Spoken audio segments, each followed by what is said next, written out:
Welcome back to the Scar Wealth Podcast. This week, we're dedicating the full episode to a conversation I had with Anthony Bolognese, founder of Capitol Hill Clothiers. Anthony is a custom clothier based in DC who builds wardrobes for attorneys, lobbyists, business owners. We cover the differences between off the rack, made to measure, and bespoke, why he manufactures in the US, and how he approaches everything from custom linings to even bulletproof suits. So let's go ahead and jump in. Anthony, welcome to the Scar Wealth Podcast. To start off today, give us a little bit of your background, how you got into this business. Sure. So it was completely an accident. I'll start there.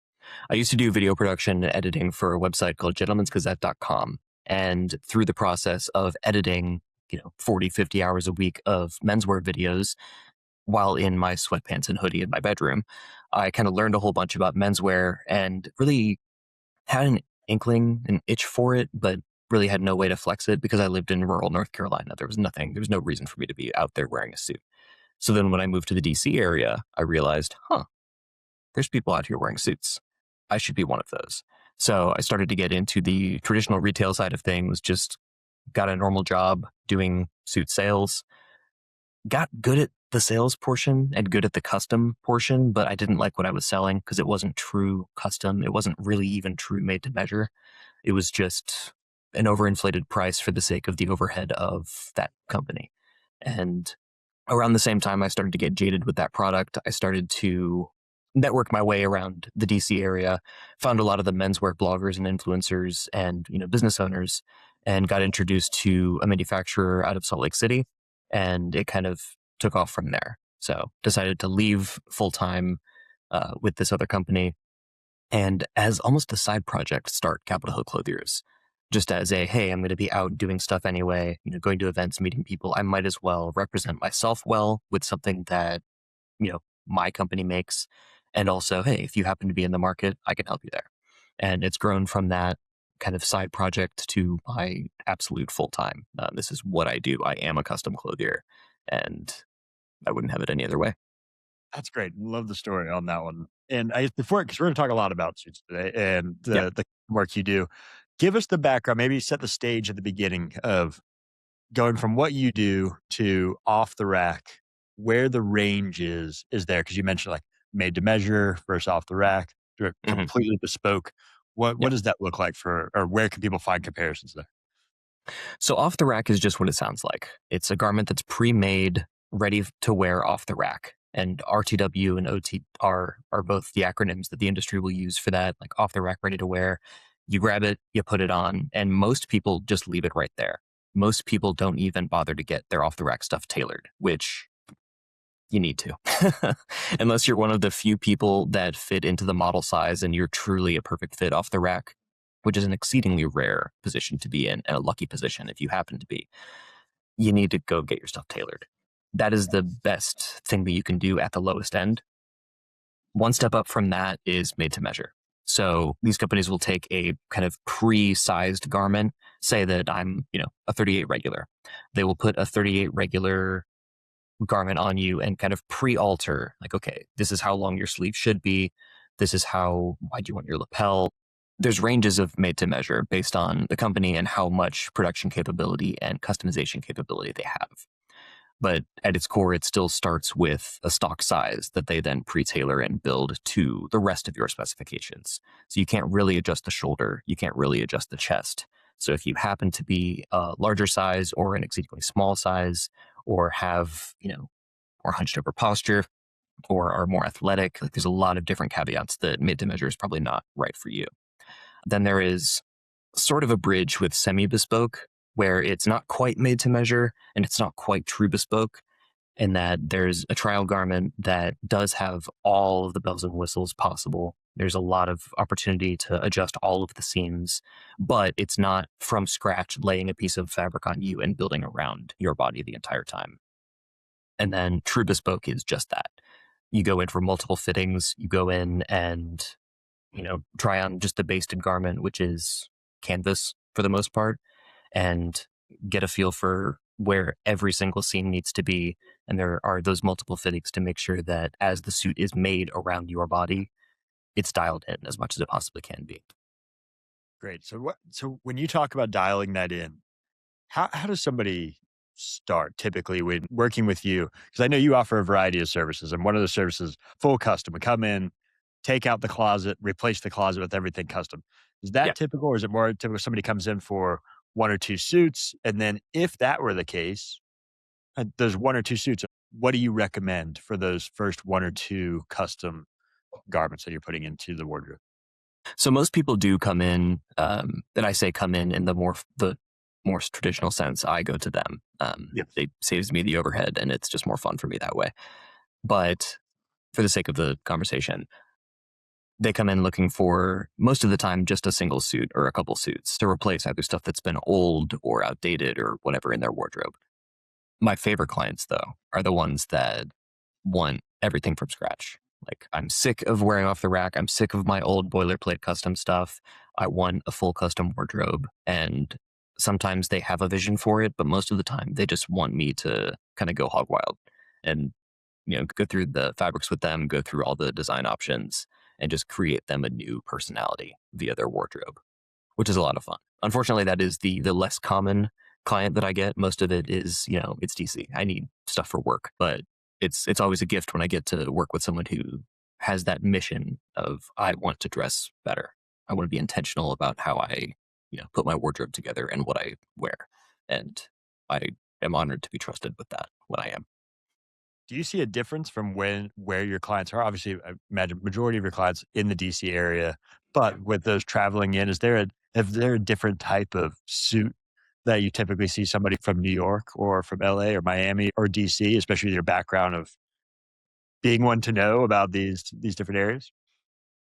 I think it more depends on profession than anything. I tend to work with a lot of attorneys and lobbyists and, private equity business owners, that kind of world.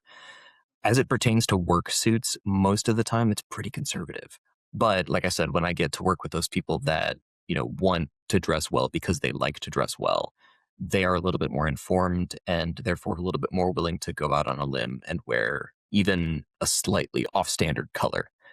I've noticed that green has been a very, very popular color for the past like 5 years. And it started to catch up and evolve in the off the rack and, designer, couture side of things. But as far as custom goes, even for the more conservative attorneys and lobbyists and like, that green is still versatile. And it's not like we're going for the green of your plant above you. It's a little bit more of a dark, muted, like in interior lighting, it almost reads as a charcoal or a black. But then when you step outside, it's just, this is interesting. And it works for every skin tone. And a lot of people are into it. And if that's the case, if somebody's not out to step on the limb that is green, then it's mostly more of the classic charcoal navy Yeah. type suit combination there. Yeah. And I, try to shoehorn my opinions in where possible. Even for those that are looking for the conservative suits, I try to get them into something with a little bit of texture or a little bit of a subtle pattern. So it's not just a flat gray, flat blue, just like everything else. It just fits better. I like to have a little bit more fun where possible. Well, and that's I'm sure where the benefit of having you comes in, right? Is that I'm not going to know what type of pattern works well for a certain type of meeting or a certain type of environment. How does that process actually work then? So when do you interject those types of opinions and guidance along that, whether it's the first suit or the fifth suit that you're building for somebody? Just talk me through that. Day one, someone shows up for a first fitting, if that is even day one, until here's the final garment. Yeah. So the first thing when I get an inquiry, and it's all inquiries start online because people need to see the website, people need to see what the process is before they decide they want to go out on a limb and work with Capitol Hill Clothiers. The first interaction that I have with them is the intro call. It's usually about a 15-minute call, and I specifically go over so that I know how much injection of my own, thoughts and beliefs and personality I can throw in there. I'll ask them, what are your use cases? Like, how often are you wearing suits? Do you need daily driver stuff for work? Are you wearing it for infrequent events? Is it date nights? Do you like sport coats? Do you like wearing suits? All of these questions and the answers that are provided inform how much I'm able to kind of inject that expertise and personality. If someone is completely hands off, like I wear suits because I have to, and I have no idea what anything about fashion is, that is a great green light for me to just inform them. And I actively try never to talk down to anybody because I was there. I didn't know anything, and I was, in sweatpants and a hoodie while I was learning. So getting a hold of people's wardrobes, and especially when we do get in person, I get to their house or office and I make sure that they bring their existing rotation of garments in. We could put them on. We can kind of go through all of the seams and all of the weird little folds and see what works, what doesn't, what they like about it, what they don't like about it. And then a lot of the times I can inform them of what they actually don't like about it that they didn't even know. Like, it feels tight when I do this. Am I getting fat? No. It's just because this specific part of the suit is not made for you. Like, the armhole is a little bit too deep. Therefore, when I do this, the entire jacket comes up and the shoulders come up to your ears.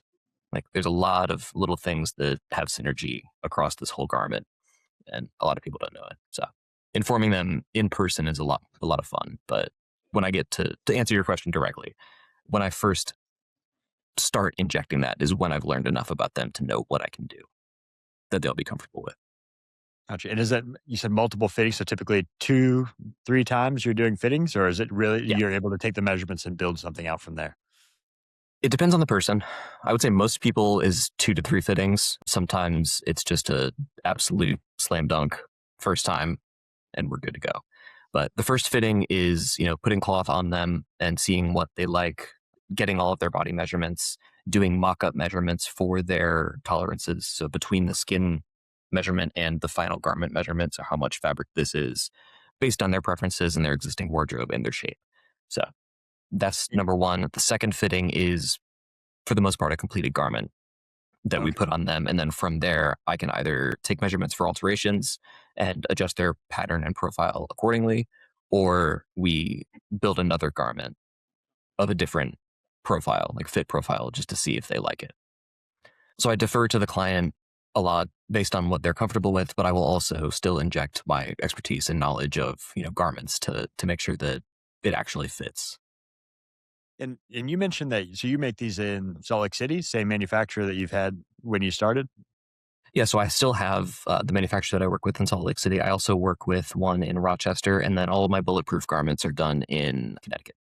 Okay. I definitely want to get into the bulletproof garments a little bit, but before we get into that, what is the reason you chose the US for suits? Is there any big kind of philosophical reason or a reason for quality? Because and I know you've heard this it's like I'm going to fly to Vietnam and go get a bunch of custom suits and come back. Uh, juxtapose those two options for me. So there's honestly nothing wrong with that Vietnam option. I have plenty of friends and know plenty of people that have gone over there and spent $300 on a couple new suits, and they turned them around in 24 hours, and that is insane. And like, how do you say no to that deal? It's not like the Temu discount option. It's just labor is cheaper over there. That's just the fact. So you can still get great stuff over there. But the amount of craftsmanship and handwork that can be done in 24 hours is severely limited. So you're still going to get what you pay for to some extent. You still might get to work with good fabrics, but there's also, unfortunately, a lot of counterfeit in every industry. So there's fabric mislabeled as something like Loro Piana or Zegna or something like that. That is just a cheap polyester blend. And chances are those who are going to Vietnam or Thailand or something like that to have a suit made won't know the difference just by the feel of the cloth. So there's a risk there. As far as US manufacturing for both the Bulletproof and the standard garments, there's language barrier is easier. Just as a monolinguist, that's a non-starter for me. Yeah, it makes it difficult, I'm sure, especially with the types of customizations you're doing. I can't imagine.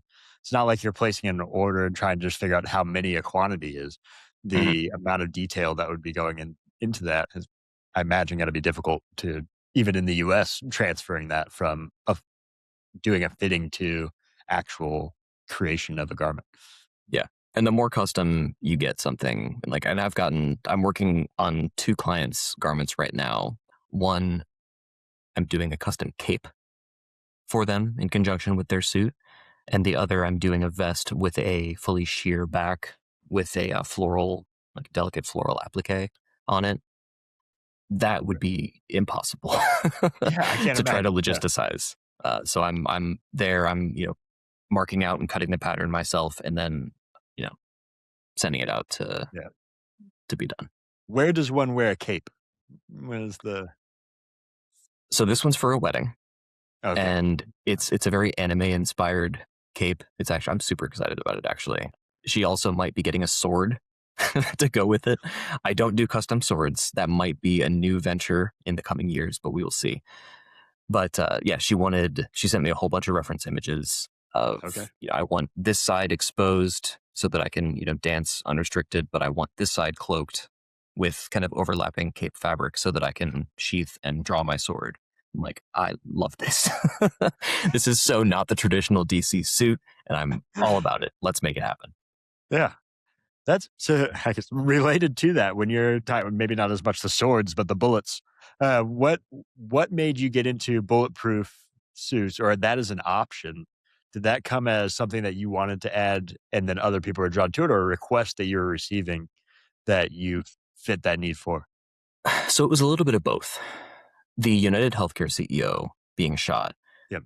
gave me the idea to start offering it. And not for any reason related to him specifically, just, hey, people are and can be targeted. People need the protection. And chances are people don't want to wear a bulletproof vest around just out in the world. So if they have a suit that's maybe a little bit heavier than they normally would wear, but they look normal and they're protected, great. That was just kind of a floating idea in my head. Yeah. And it wasn't nothing that I was prepared to act on because that's entering a whole new product category. It was not something that I expected to be the new direction of Capitol Hill Clothiers. And then I was working with a client, a former military client, and we were talking about linings. And he mentioned jokingly, like, can we do Kevlar? I'm like, actually, yes. And we got to, that conversation, and he didn't decide to pull the trigger on it, but it gave me the thought, maybe I should offer this because it's not going to cost me anything, up front. I don't need to buy a mile of Kevlar and just warehouse it. It's something that I can order, on a per order basis. And it's something that if someone really needs it, they can have it.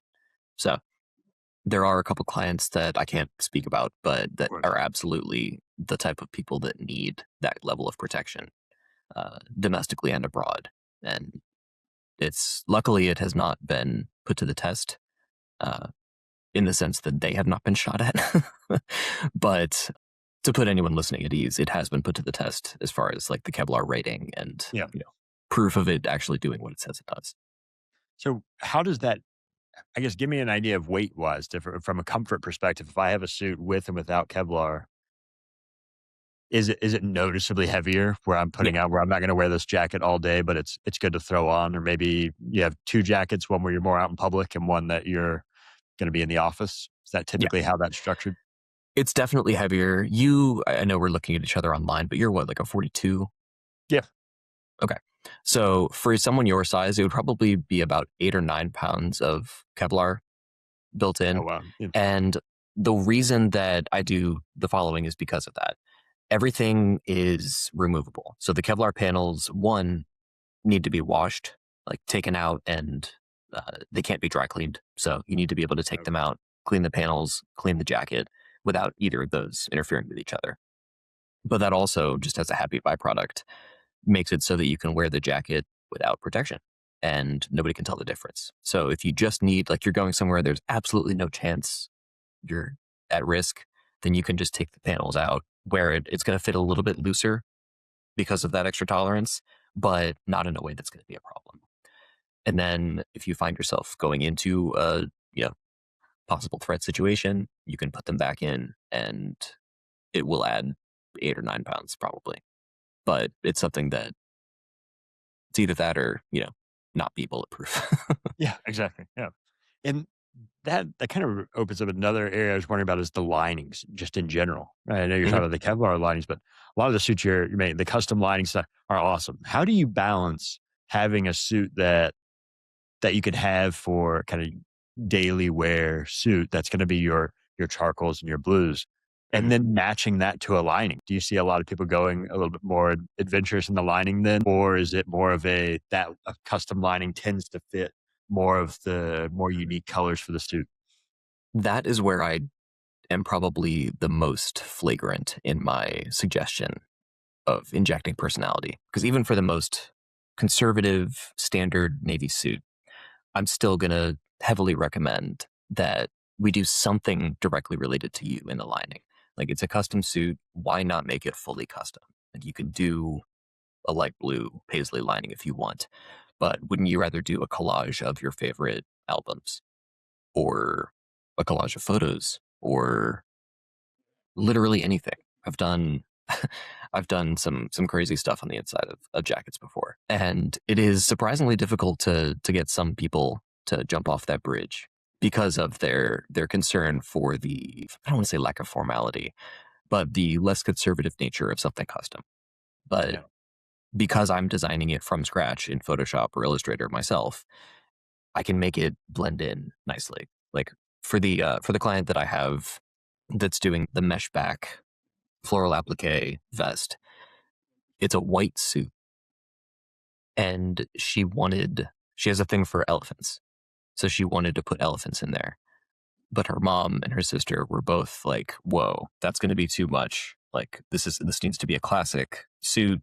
It needs to not show through the external fabric. Like, there's a lot of things to consider here." I'm like, "Don't worry, I got this." Collage of elephant images, just reduce the opacity so they're very, very subtle.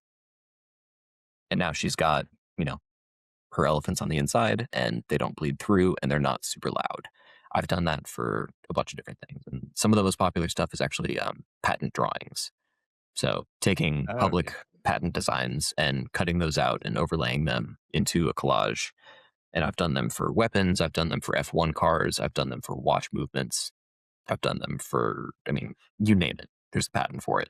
So it can be done with anything. And it's a way to kind of help get close to the heart or the career of the person for whom I'm making a garment. Yeah, that's neat. I wouldn't have thought about the patents or the designs, but it does fit the kind of, if you're worried about that, it aligns well with the classiness of a custom suit, and then you have watch designs or car designs inside of a suit. Yeah. It would fit very well. So I'm curious on you personally, when you pick out a suit, if you were to go all out and you're saying, I'm gonna build the best suit, understanding that everyone's different on what they consider the best. But if somebody said, what is the quintessential suit that if money was no object, you were going to build something? What Yeah. does it look like? Right? What does that look? What kind of fabrics we're talking about? What type of Yeah. style? Give me that. So I actually have two answers for this. And I'm going to start with the money is no object. Okay. Scabal, a fabric mill that I adore, has a collection called Treasure Box, in which they have 24 karat gold pinstriping in the fabric. And it is beautiful. And it is obviously expensive. So, money is no object. I want all of those because they're just so, and they're classic fabrics. Scabal doesn't really do anything like super duper off the wall visually. So it's basic pinstripes and, basic window panes. And it's just gorgeous. And they're so expensive. And I have yet to convince anybody in my clientele to get one because I mean, it's hard to sell something you can't justify yourself, but I'm not at that level yet. That would be my answer. I would love one of those for the price. Otherwise, I mean, it still starts with cloth. So finding a cloth that really stands out and is unique and is interesting and works well with my, skin tone and eyes and hair color and everything like that. Like, that's kind of how I like to build my garments anyway. It starts with something that I know is going to be different because it's an occupational benefit to me to wear something that catches the eye. So I tend to do that more with sport coats than full suits, but I would love, love, love to do something, a completely custom fabric. So mill 100 or 200 yards of my own custom plaid or custom tartan or something like that. And just have that as like the standard. Like, this is me, 100%. In the same way that Conor McGregor did with Gladson, with his original suit. If you know, you know. Yeah. Yeah. And one of the things, obviously, we haven't even touched on is let's compare then the gold pinstripe suit. What does that run if you were to have that built compared to something you'd build? Now, I know there's a lot of variety in what you build. Give us a little bit of a range of what somebody would expect if they called you and said, Yeah. I'd like something built out. Let's talk about it. So on average, my two-piece suits range from 2 to 6,000. That 2,000 is going to be a standard, Super 100s-ish wool. I try not to do anything with synthetic materials. I have a personal vendetta against that, and I've been on a crusade over the past 5 years of just getting rid of every bit of plastic in my own wardrobe. That being said, I do offer stretch materials, and the pricing is about the same, but just for the sake of quality, I try not to. 2,000 starting up to about 6,000 on the average high end, and that's going to be for the full cashmeres, the wool silk blends, like the Super 200s, 220s, the really nice fabrics.